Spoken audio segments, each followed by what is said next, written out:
Bueno, muy buenas tardes. Vamos a comenzar el programa de hoy de radiofonía en este día tan especial, ¿eh? Así que vamos a mandar un- una felicitación y un cálido saludo a todos nuestros queridos oyentes que nos vienen siguiendo. Y bueno, estamos hoy aquí con un amigo, con Oscar Lamorgia. ¿Qué tal? ¿Cómo estás, Oscar? Bien, muy bien, muchas gracias. En un escenario, como vos bien dijiste, en un escenario de amigos, lo cual siempre es grato y fácil de transitar, ¿no? Bueno, vamos a escuchar un poquitito más de nuestro tema musical y enseguida presentamos a nuestro invitado.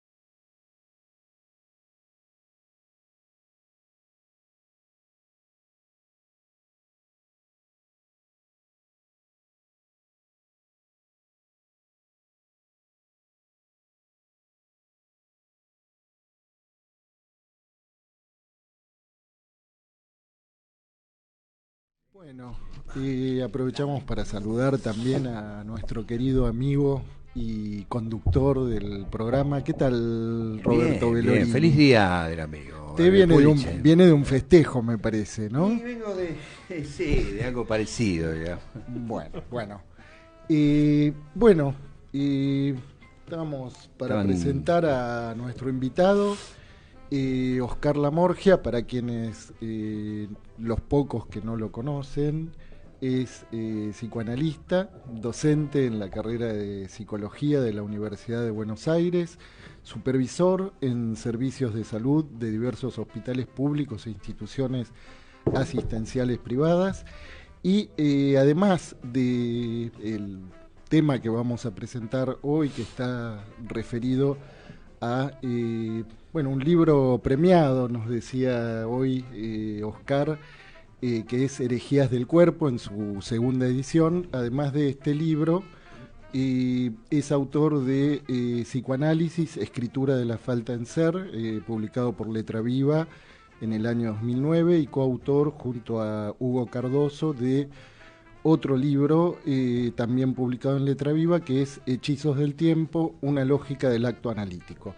¿Qué tal? Buenas tardes, Oscar. Hola, buenas tardes, gracias por invitarme una vez más. Bueno, un gusto tenerte aquí. Y bueno, hoy título fuerte el del programa de hoy, y bueno, también referido, recién nos contabas que estamos con la segunda edición de este libro, que tiene cerca de 20 años, ¿no? Sí. Algo así, Sí, ¿no? sí. Premio del concurso Letra Viva en el año 2001. Sí, tal cual. Bien. Bueno, eso tiene una historia, ¿no? Comento algunas infidencias. No nos escucha nadie, así que podemos... Es el lugar adecuado. Así en secreto. Sin ambajes. Bien. Resulta que, la vez pasada cuando me invitaron para hablar sobre el tema de duelo, Sí. yo conté una anécdota referida a mi mamá, que era instrumentadora quirúrgica. Bueno, Sí. voy a tener que hablar de mis padres nuevamente. Nuevamente. Bueno, ¿querés recostarte? No tengo mucha ganas de De pie recostarme. también, de pie se Tengo puede, más ganas de sentado. bajarme que de acostarme. Nada. Tenemos que traer un diván acá al estudio Si de no radiofonía, pudiera. porque, Pero sí, bueno, me acuerdo que fue una anécdota interesante. Muy graciosa Sí, y aparte muy ilustrativa Sí, del tema, ¿no? Muy, Bueno, en este caso fue así, miren. Resulta que mis dos padres fallecidos hace muchísimos años, muchísimos años, yo soy hijo único, mis padres murieron hace, 40 años, póngale. mi mamá de una leucemia mieloblástica, mi papá de una forma de cáncer distinta, pero digamos que las enfermedades oncológicas no me han sido ajenas. Claro.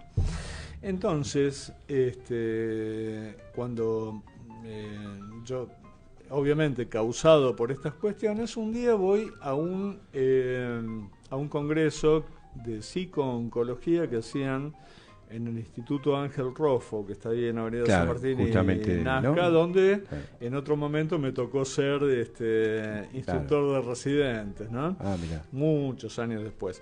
Bueno, en ese congreso a mí se me disparó algo de orden investigativo que en alguna medida puso en orden una suerte de ajuste de cuentas con lo que había pasado con mi familia, ¿no? Claro. Digamos que no es investigar sobre cualquier tema, sino sobre algo sobre lo que yo estaba concernido. Sería así. Al mismo tiempo, bueno, tuve un par de casos en la clínica que también justificaban ese esfuerzo y que están contenidos en este libro, en Herejías del Cuerpo, ¿no? Que es un libro que en realidad tiene un valor de tesis por cuestiones interuniversitarias que no voy a contar ahora porque no viene a cuento, se las podré contar a ustedes después. En otro programa. Sí, en otro programa. O en otro programa. Pero en la próxima entrevista. Sí. ¿Y? Claro, en la próxima entrevista. Me quiere cobrar. Este hombre quiere cobrar. Quiere facturar acá. Y va a cobrar. Va a cobrar. No se preocupe.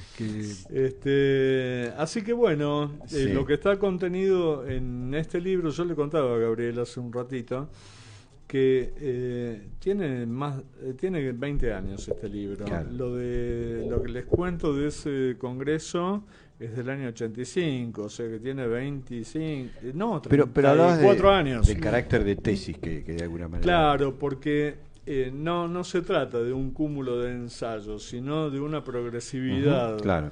En el sentido investigativo que lo que implica una cierta hipótesis en juego, digamos. No solo eso, sino que avanza sin temor y sin piedad. Al hueso. Sí, tal cual.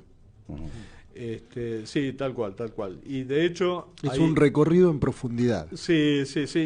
Inclusive hay alguna... Interesante la definición de tesis que claro. Estamos... ¿Sabes qué, Roberto? Hay una cuestión que inclusive pone en tela de juicio un postulado de Lacan que muchos psicoanalistas repiten ecolálicamente de un modo acrítico, sin cuestionar sus fundamentos, como es la cuestión del jeroglífico. Acá está cuestionado, y yo antes de escribirlo en este libro, donde, digamos, es un libro que formó parte de un concurso, donde los participantes lo hacían con un nombre falso. Mira. Claro.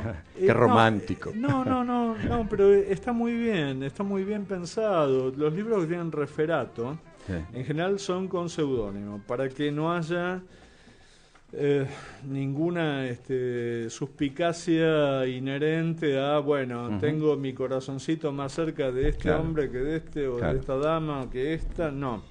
Entonces, yo ahí lo que hice fue usar mi segundo nombre y el apellido de mi mamá, que nadie lo conocía. En definitiva, hay cuestiones que yo pongo en tela de juicio, este postulado de Lacan sobre el jeroglífico, que después fue repetido hasta la extenuación, y antes de incluirlo en el proyecto del libro, lo planteé en hospitales, en universidades, en lugares donde lo pusiste a prueba. Todo un recorrido que implica el lazo social que hace el libro también. Después. Claro. Entonces lo puse a prueba, pero en relación a sostener la lógica interna del planteo, y no pudo ser refutado. Y vos, digo, a tu mirada, digamos, ¿no? Porque está la mirada de los otros, ¿no? Pero en cierto punto uno también mira desde ese lugar del otro, digo, ¿no? Después de ver una producción como es un libro y la circulación. y el tiempo, ¿no? De 20 años, digo, si hoy le pasás la zaranda, ¿viste cómo hacían con la arena los albañiles antes, ¿no? ¿Qué queda? ¿Qué queda ahí de limpio, digamos, ¿no? ¿Por qué lo volvés a reeditar o contanos cómo es la propuesta, quizás? Mirá, yo le contaba a Gabriel Pulich hace un ratito que no le cambiaría nada al libro. Yo lo leo hoy y no le cambiaría nada. Bien. No le cambiaría nada por dos razones. La principal es que el libro que ganó el concurso es este y legalmente no puedo cambiarle nada. Esa es la primera. Te obligan.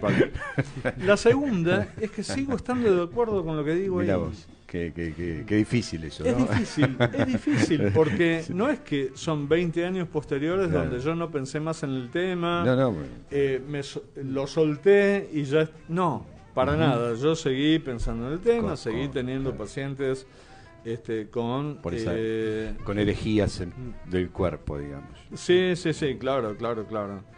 Porque herejías la palabra herejías tiene una homofonía en francés. Herejía en francés se dice heresí y es homofónico con RSI. RSI, los tres registros de Lacan se pronuncian también heresí. Claro. Entonces ahí hay unas matrices que tienen que ver con distintas dimensiones del cuerpo, con lo cual no es un título conseguido a la ligera ni No, ya estás diciendo que no. No, para nada. Claro, ha sido claro. muy pensado, y en el prólogo que amablemente en su momento escribió Hugo Cardoso hizo hincapié en el tema de herejía, ¿no? De la herejía, que al mismo tiempo, por la vulneración que tiene esta cuestión del jeroglífico en Lacan, Hugo Cardoso decía, bueno, la herejía te aparta del dogma. Hugo Cardoso Claro. ha sido mi analista. Cuando ese proceso terminó, me honró con su amistad los últimos 8 años. Entonces lo podemos de su saludar vida. hoy también. Perdón. Bueno, aquí si algún podemos lado... saludar a su memoria, Su memoria. y a su hija, con quien tengo Sí, ¿por qué no? hija y colega con por quien eso. tengo algún contacto. Por eso.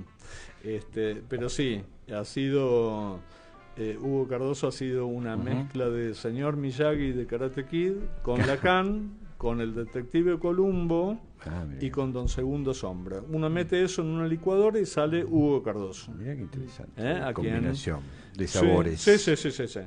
A quien, bueno, le agradezco un montón de cosas por esta vía. Bueno. Oscar. Sí, querías preguntar algo. Sí. Pregunta. Vos decías que pusiste a prueba, ¿no? Tu tesis, o por lo menos algo en el punto de partida. ¿Qué es eso que decías que pusiste a prueba en los distintos lugares por los que ibas circulando en ese momento y que resistió la prueba? Bueno, ¿a qué te referías? Básicamente a la cuestión del jeroglífico, ¿no? De que el FPS, el fenómeno psicosomático, es un jeroglífico grabado en el cuerpo, digamos así. De hecho, en la tapa, que el diseño de tapa del libro le hice yo, es una imagen de un libro de una película de Peter Greenaway que se llama The Pilot Book, escrito en el cuerpo. Claro. Escrito en el cuerpo. Claro, sí. Donde esta dama japonesa tiene sobre su cuerpo desnudo, una suerte de reflejo de luces de neón, de luces que entran por la ventana. Pero que no se peliculón, además. Sí, como todo lo de Greenaway. Claro, el vientre del arquitecto también. También en el cuerpo. Entonces, ¿qué pasa? Si uno piensa que el FPS es un jeroglífico, alcanza con encontrar la piedra Rosetta de Jean Paulhan, entonces uno decodifica, porque no es que el jeroglífico no era entendido por nadie, no era entendido por Occidente. Los egipcios sí entendían el jeroglífico. Entonces, si uno encuentra la piedra Rosetta, decodifica. Entonces, si decodifica es porque hay un código, pero resulta que no se conoce. No. Entonces, ahí hay un fallo entre el lenguaje y el cuerpo que hace que el FPS no haya que leerlo, sino que hay que escribirlo. Es decir, que hay un goce inherente, un goce sufrimiento inherente al núcleo del fenómeno psicosomático, pero para convertirse en síntoma le falta la envoltura formal. Entonces, justamente la envoltura formal del síntoma es lo que hay que armar en la clínica para que eso se convierta en un síntoma, porque si no, no lo es. Por lo menos no es síntoma en el sentido estrictamente psicoanalítico. No, claro. En el sentido médico sí lo sería. En el sentido médico lo sería. En el claro. sentido social podría serlo. En el sentido psicoanalítico no, porque en el sentido psicoanalítico... ¿Qué le falta? Le falta justamente la envoltura formal. Yo siempre planteo... Pero ¿a qué te refieres? Digo, abriendo un poco el juego para los oyentes también, ¿no? Sí, claro. Que, digamos, que hay... ¿A qué te referís con la estructura formal? ¿No? Bueno, que hay Bueno, pensémoslo en relación a un caso que conocemos todos, que es el de Isabel DR. Isabel DR tenía un dolor en las piernas que Freud, en tanto neurólogo, llamaba astasia abasia. Ese dolor en las piernas, que tenía algunos antecedentes en su historia, que yo no voy a recrear acá, una de las cuestiones era esa larga caminata con el cuñado, que era un cuñado muy deseado por ella, donde ella piensa fugazmente: ojalá mi hermana se muera, así mi cuñado se queda conmigo. Una cosa así, claro. Ella descarta eso inmediatamente porque sus valores morales no le permitían sostenerlo. Claro. Entonces, lo que no sabía era el poder que tenía en la mente. Claro, bueno, claro. Entonces, ¿qué pasa? Entonces tenés la astasia abasia, el dolor en las piernas, como el goce, el carozo del durazno, y después tenés la envoltura formal, que es lo que Freud detecta en la interpretación cuando dice: hay algo que no camina en la vida de Isabel. El famoso Stegen. Claro. Pero entonces eso que queda... Pero ahí es un síntoma histérico, ahí no es un FPS, Digo, al FPS le falta la envoltura formal que impide que sea interpretado. La metáfora que sería algo no camina, digamos. Claro, eso falta. Claro. Bueno, eso que es ahí la declinación, ¿no? Que empieza declinación en el sentido de declinar un verbo, ¿no? No de la declinación del padre, la declinación que empieza a hacerse a nivel de la asociación libre, digamos, ¿no? Sí. En función de este significante, ¿no? De Stegen. Sí, claro. Sí. Pensaba en esta cuestión que vos señalás, ¿no? Hay un video que también en algún momento produjiste, ¿no? Respecto de lo que es la psicosomática, y que de alguna manera los desvinculás, digamos, del mismo, el nombre de psicosomática del mismo, digamos, que empieza a hablar sobre la problemática, ¿no? Porque no estaba de acuerdo en la cuestión de la psicosomática. Me refiero a George Grodek. Claro. ¿No? Y vos planteas esta cuestión de formalizar un síntoma, digamos, ¿no? O sea, de algo ahí que tendría que ver con un registro de inscripción como de un jeroglífico, ¿no? Y darle esta cobertura, ¿no? Que en cierto punto le daría una envoltura formal, ¿no? ¿Qué diferencia, digo, se me ocurre pensar, ¿no? ¿Cómo se puede pensar, digamos, desde este planteo que se hace del síntoma hoy, digamos, ¿no? De algo que en algún punto no sé si lo puedo conectar en forma directa, pero sí puedo hacer les propongo, dada la cuestión, que podemos ir a escuchar un tema musical y a la vuelta desafío que te propone Roberto Bellorini. Perfecto, claro. Bien. Con sumo gusto y fina voluntad. Claro. Vamos entonces, vamos a escuchar un tema musical y volvemos.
Miren que estamos en el aire. Charlando. Bueno, estábamos escuchando a La Portuaria, Los Mejores Amigos. Bueno, y Oscar. Bueno, como quiera, agarre por donde quiera. retomemos. Sí, yo planteaba, ¿no? Cierto esfuerzo ahí porque algo pueda, de alguna manera, algo que está como en el orden de lo forcluido o en el orden, digamos, de un real, ¿no? Que está inscripto, vos decís, ¿no? Como un jeroglífico. Digo, yo pensé ahora, digamos, ¿no?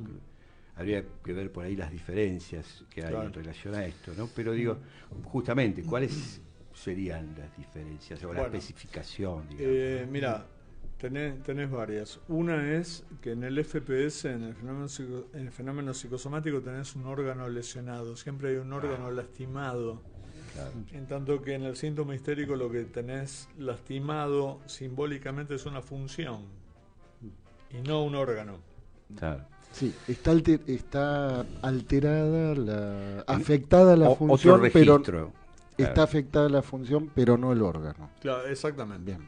En el FPS es distinto en ese aspecto. Entonces, ¿qué pasa? Fíjense, hay un matrimonio mal avenido entre el lenguaje y el cuerpo que lleva a una sumatoria de lo que se llama, la manera correcta de llamarlo sería sintagmas cristalizados, que son lugares comunes que muestran efectivamente que hay un matrimonio mal avenido entre el lenguaje y el cuerpo. Les voy a poner una lista que ustedes van a poder enriquecer si la pasan por su propio registro personal, lo mismo los radioescuchas, ¿no?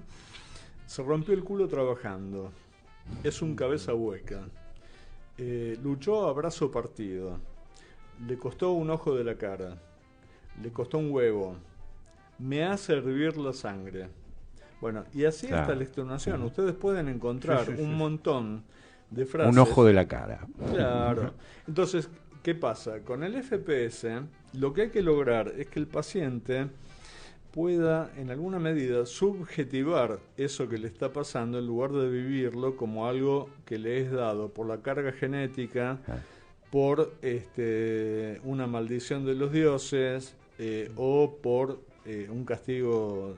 Bueno, hay que subjetivarlo en el sentido de incluirlo en su historia de alguna manera, porque una vez Sí, perdón. Dale. No, que se me ocurría a partir de esto que decías, que estos dichos, ¿no? Como referencia de eso que se hace carne, ¿no? De que ese matrimonio mal avenido, digamos. Claro, que eso que se encarna, se puede poner en conexión con lo que Lacan plantea en relación al axioma fantasmático, ¿no? Como un axioma, pero que se encarna en el cuerpo y no tiene, no se despliega en el nivel de la escena, sino que se encarna. A ver, se me acaba de ocurrir, pensando en voz alta, Oscar. Bueno, yo también estoy, digamos, gatillado por... En el aire. No, pero gatillado por la pregunta tuya. Yo no lo había pensado así, pero me permito pensarlo en voz alta, ¿no? El fantasma tiene un carácter amboceptor, ¿no? Ustedes saben, es sostén del deseo y es condensador de goce. Claro. Lo que pasa es que acá, en el FPS, la parte sostén del deseo no está. Bien. Es solo condensador de goce. Claro. Y es un goce condensado.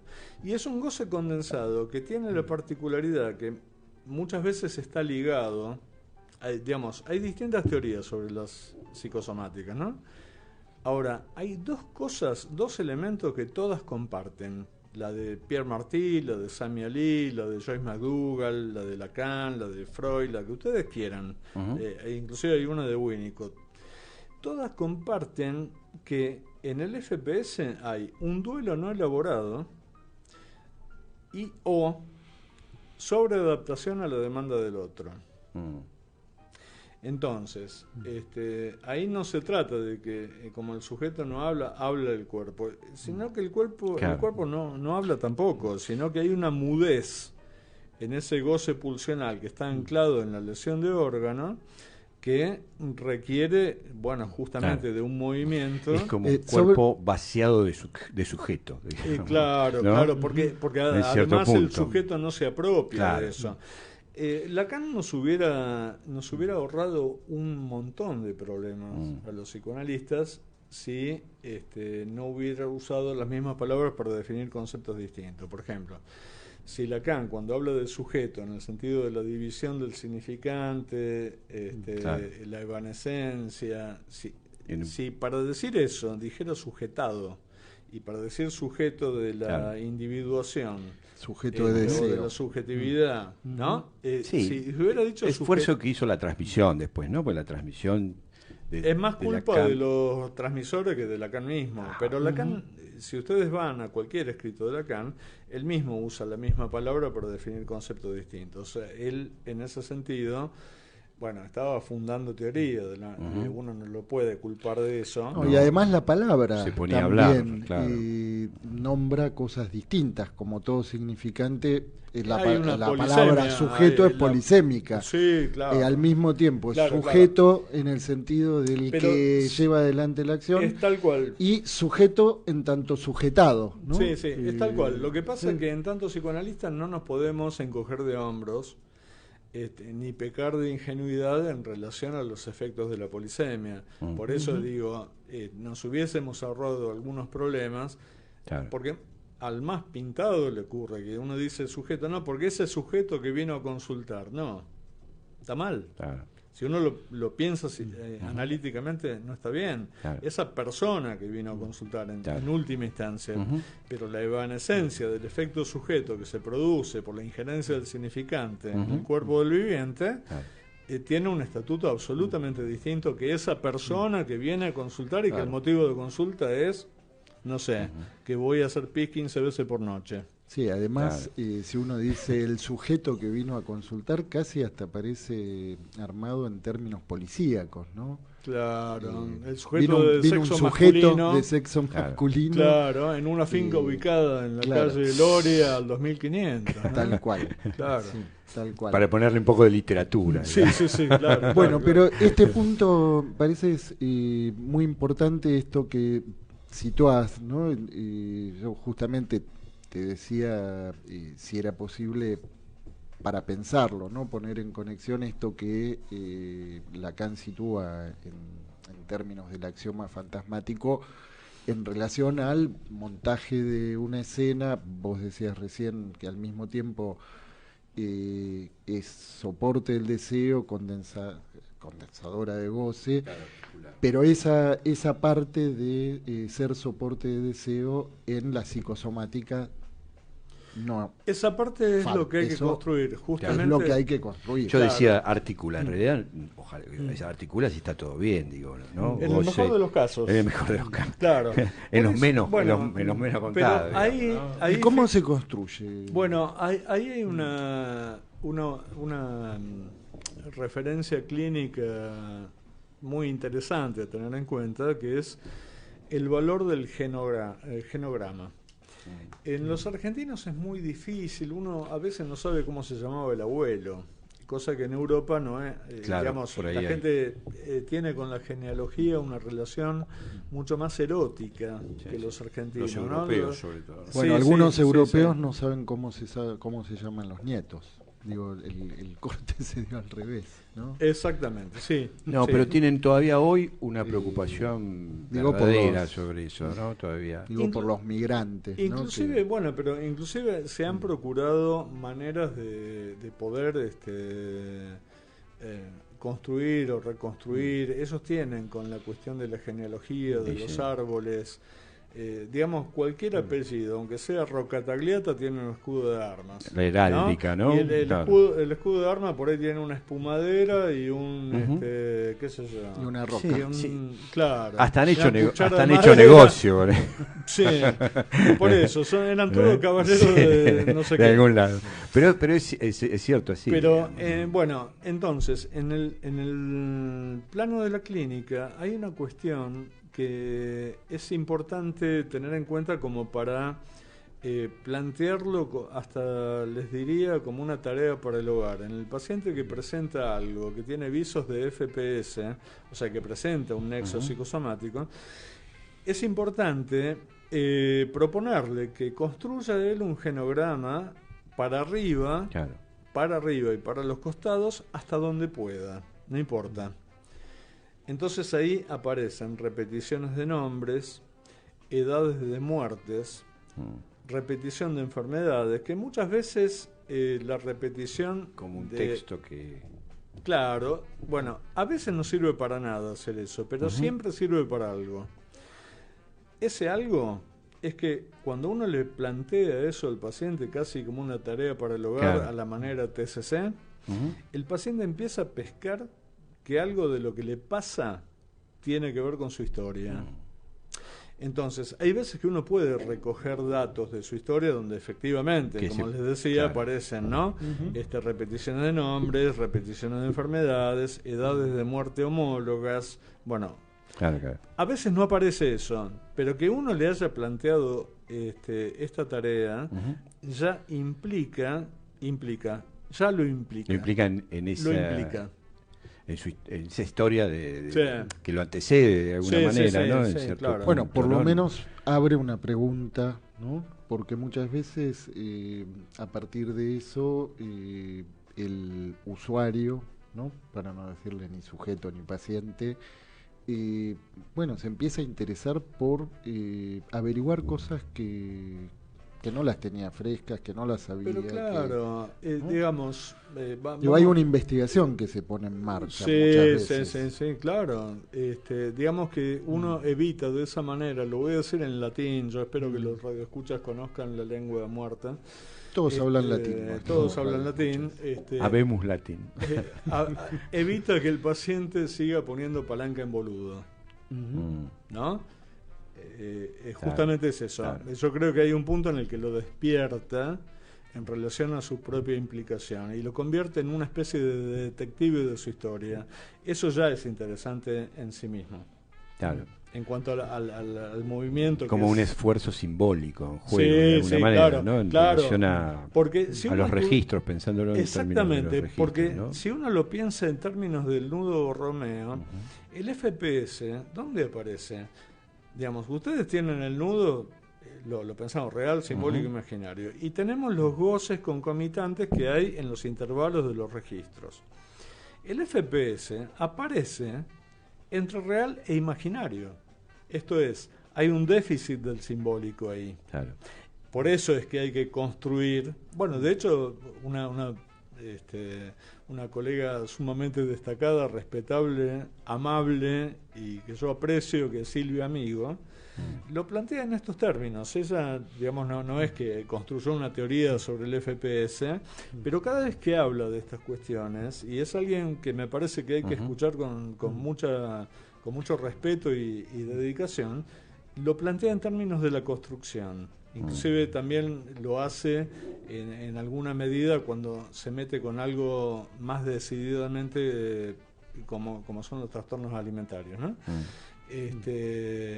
Pero sí. Bueno, ella aprovechamos tiene un libro, para mandarle un... Tiene un libro perdón, a la amiga... Dale, mandale. Bueno, aprovechamos para mandarle un saludo a Silvia Amigo también. Sí, en el día homónimo de el día homónimo. Sí. Bueno, Silvia Amigo estuvo aquí y también tiene un libro que también tiene una vieja data, creo que también varios años, y que también trata sobre donde falla el fantasma, ¿no? Bueno, Clínica de los fracasos del fantasma. Ella lo editó en Homo Sapiens.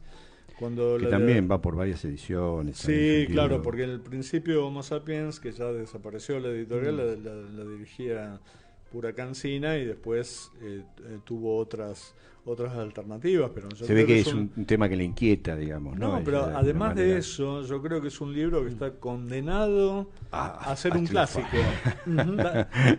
Está condenado, no me crean a mí. En 30 años hablamos y van a ver que ese libro se va a seguir editando. Sí, que ella nos contaba también cuando estuvo, que inauguramos la temporada 2019 con Silvia Amigo, nos contaba que también le había pasado algo parecido a lo que vos decías, ¿no? Que leyéndolo para las reediciones posteriores, bueno, que era un libro que sigue amigando. Seguía teniendo plena vigencia. Claro, ¿no? claro. Sigue amigando. Claro. Sí. Ojo, uno puede decir, como, bueno, este libro tiene 20 años, yo digo, no le cambiaría nada. También puede ser porque se me trabó la cabeza y no pude pensar más nada. Estaba pensando, ¿no? No, porque no hace una teoría superadora, ¿no? Bueno, uno cuando mira una foto de hace 20 años siempre se gusta también. Pero bueno.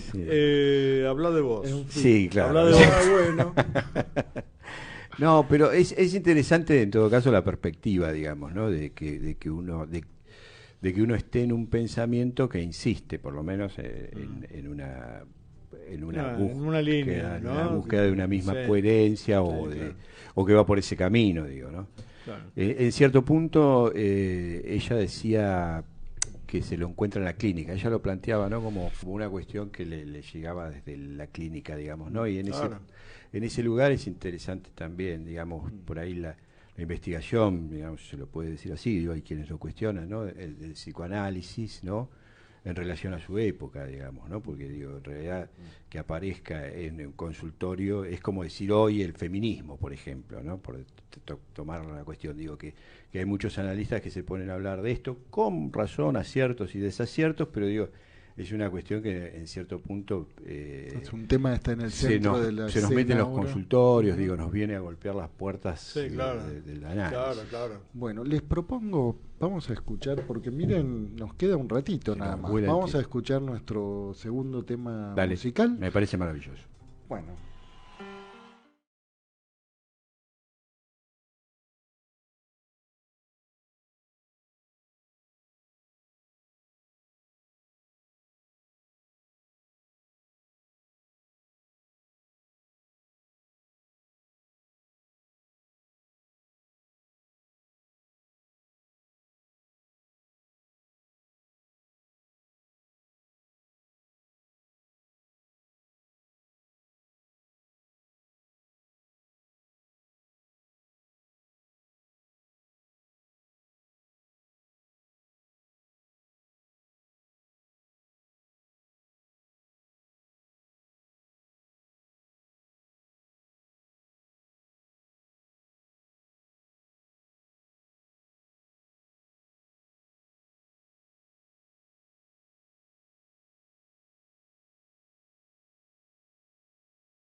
Con We Are the Champions de Queen.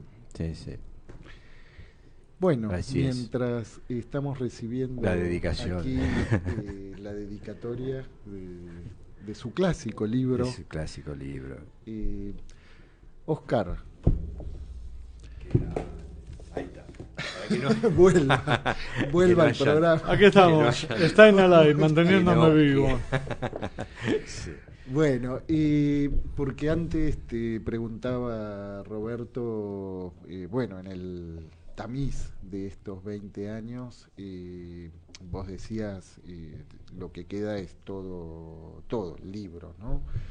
Pero bueno, ¿qué más? Porque vos decías después, esto fue un poco para vos como los fundamentos, ¿no? Algo que quedó ahí, punto de partida, pasaron casi 20 años y ¿qué pasó o cómo es la actualidad, ¿no? En relación al tratamiento de las psicosomáticas? ¿Qué impacto tuvo? ¿Qué repercusiones tuvo el libro?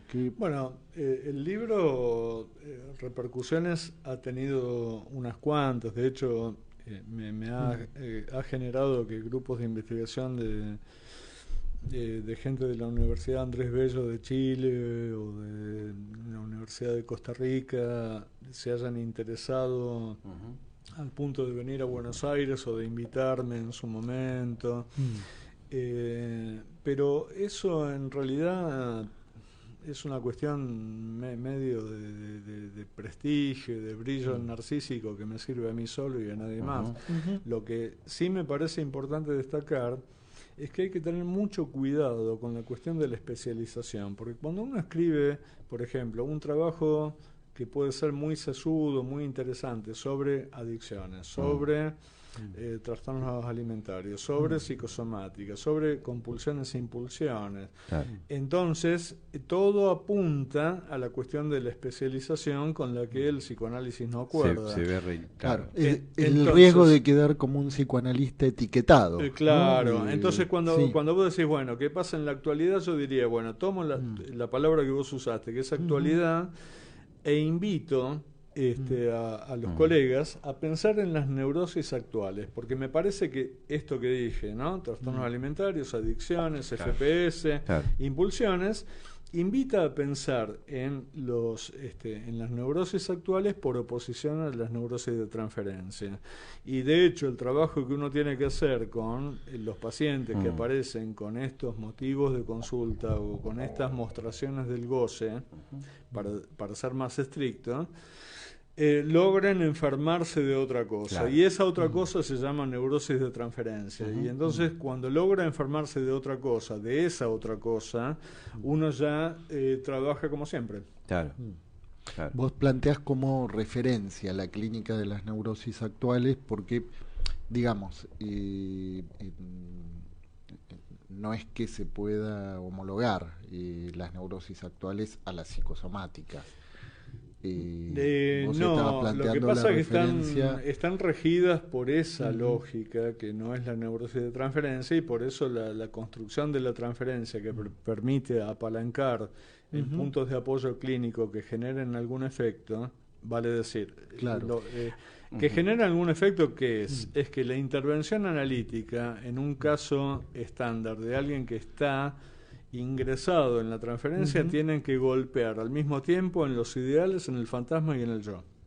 Claro. Sí. Si no, es una práctica sugestiva. Y un poco lo que rescatás, digamos, de este libro que vuelve a ser editado, es ese carácter de jeroglífico, digamos, ¿no? Como eso que en algún lado fuera de lugar, o habría que ver en qué lugar se inscribe, ¿no? Se inscribe en el órgano, podríamos pensar, ¿no? En relación al fenómeno. En realidad no. Yo lo que estoy haciendo no es rescatar eso, sino todo lo contrario. Lo que estoy es desestimando el concepto de jeroglífico, porque precisamente no es que hay una grilla de lectura que permita leerlo, porque es algo que no se inscribió. Es decir, no se puede leer porque no se inscribió, sino que de lo que se trata es de escribir. No es que hay que leer. Hay que leer un síntoma sí. Claro. Hay que leer las letras de un síntoma. Claro. Ahora, en el FPS hay que escribir para poder leer en un segundo momento. Pero entonces no sería una letra, digamos, el jeroglífico sería... ¿Qué sería el jeroglífico? ¿De qué sería la inscripción que, si se lo puede pensar, o eso no inscripto, esa marca de ese real que de alguna manera tiene que ver con el daño del órgano, digamos, ¿no? Con la cuestión de... Yo lo que haría sería poner entre paréntesis la palabra de jeroglífico, porque me parece improcedente, justamente. Claro, ¿no? porque implicaría una traducción. Implica un código, claro, Roberto. Código, claro. Implica un código. Claro. Y un código permitiría una decodificación, cosa que el FPS no lo permite. Claro. No hay decodificación posible, porque no es... Porque si no, ¿qué pasa? Uno agarra cualquier propuesta de cualquiera de los PSI que escriben en revistas de divulgación, y es muy fácil encontrar con teorías que la gente incorpora rápidamente. Por ejemplo, ¿Tuviste alguna cuestión en relación a la deglución? Bueno, ¿qué cosa no podés decir? ¿O qué te estás tragando? Claro. ¿No? De ese orden, digamos. Claro, entonces ahí se arma una cosa de para ti, Claro. que vuelve una y otra vez, porque a pesar de ser la más estúpida de todas, es la que tiene mejor prensa, porque es la más permeable al sentido, al imaginario, ¿no?, de la claro. gente. Claro, al sentido. A darle un sentido ahí. Claro. Esa es la más permeable con la gente, digamos, aunque no genere ningún efecto, es a la que la gente con más prontitud le va a prestar oídos. Sí, porque además, en cierto sentido, ya solo decirlo produce, por lo menos se le pone palabras a algo, claro, que en tiene algún punto un trae efecto, algún alivio. tiene un ¿no? efecto pacificador, Claro. imaginario, aunque no genere ningún efecto en lo real, digamos. Claro. Sí, claro. Sí, yo lo que te decía que en relación a esto que planteabas, ¿no? Que es el paso de las neurosis actuales a la neurosis de transferencia, ¿no? Y de las psicosomáticas, bueno, a poder dar también cierto paso en ese sentido, ¿no? Que parece que ahí es donde vos situabas esto de construir esa envoltura formal del síntoma, ¿no? Que es en transferencia, Sí. ¿no?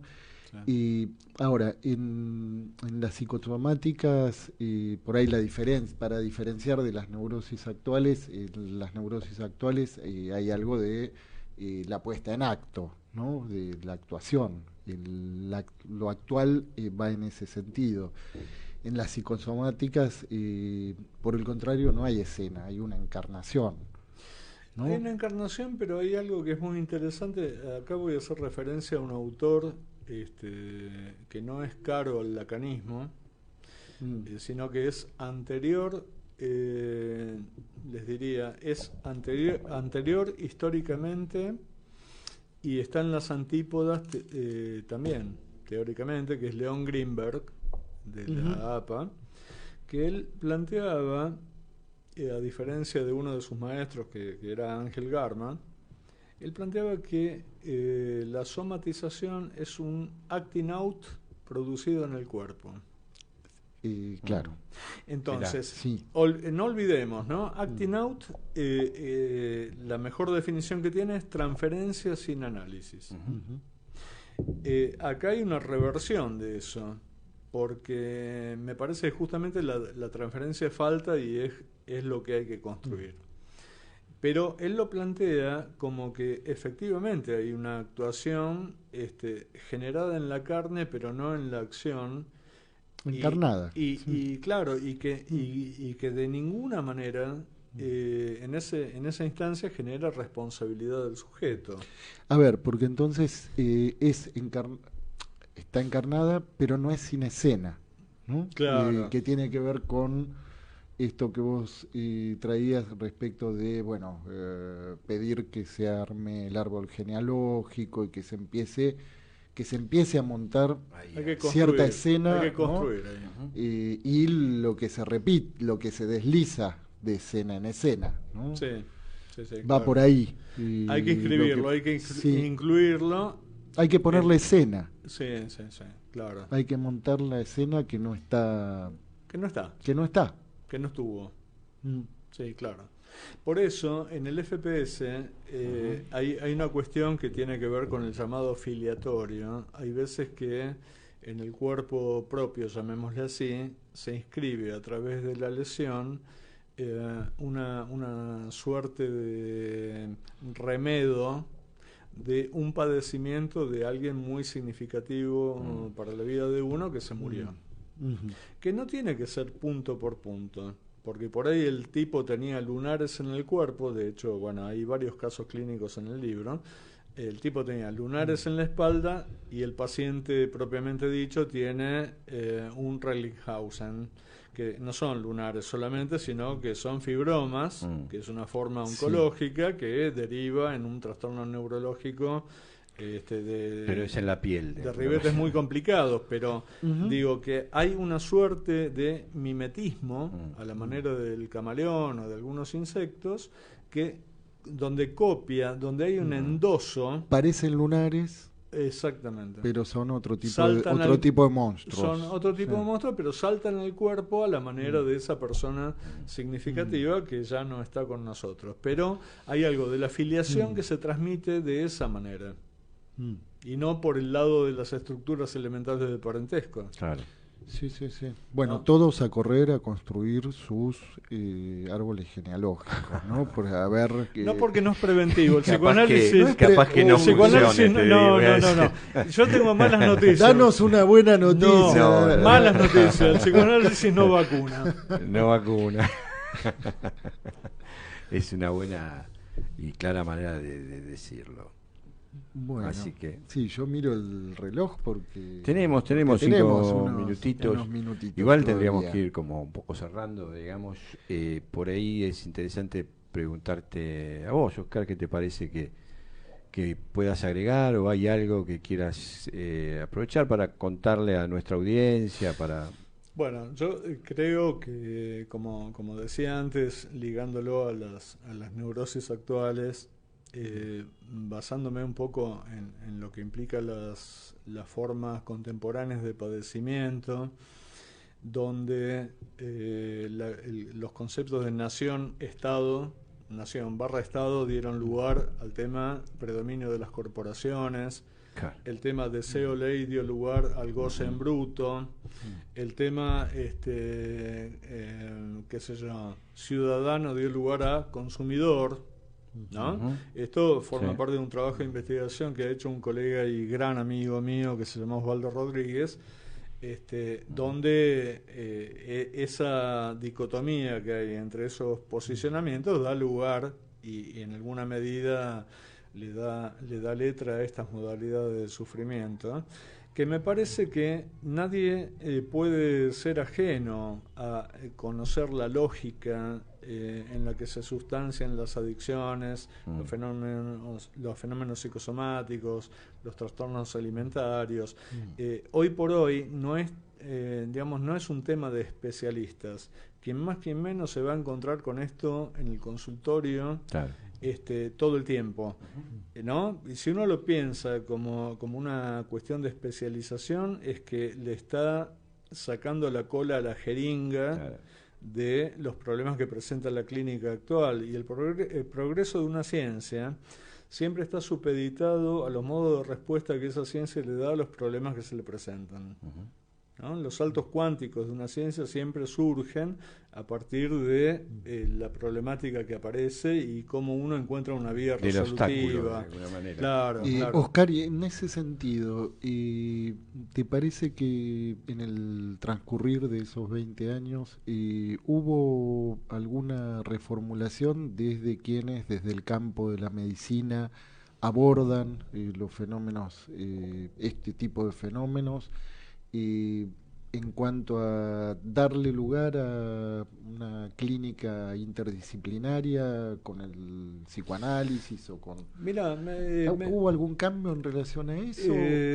A mí me parece que en general ha habido cercanías y puntos bisagra, pero más dependientes de la buena voluntad de quienes la ponen en ejercicio que de un flujo, claro, que apunte para ese lado. Porque por otro lado ustedes tienen algunos conspicuos referentes de las neurociencias, algunos con aspiraciones políticas, sí, que plantean modalidades que concitan el interés general, pero que son pre-freudianas. Claro. Es decir, vienen con propuestas del manejo... Prepinelianas. Sí, claro. Vienen con el manejo del cerebro, sí, y la conducta, claro, y esos mismos tipos, algunos de esos, yo sé que se analizan con psicoanalistas lacanianos.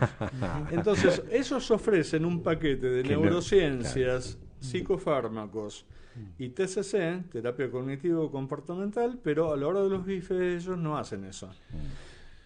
Estamos en problemas, claro, ¿no? Bueno. Porque, hay, en fin, mejor no meternos pero eso puede ser algo que esas sacan cuestiones. a vender, digamos, ¿no? Digo, Sí. el asunto es por qué, ¿no?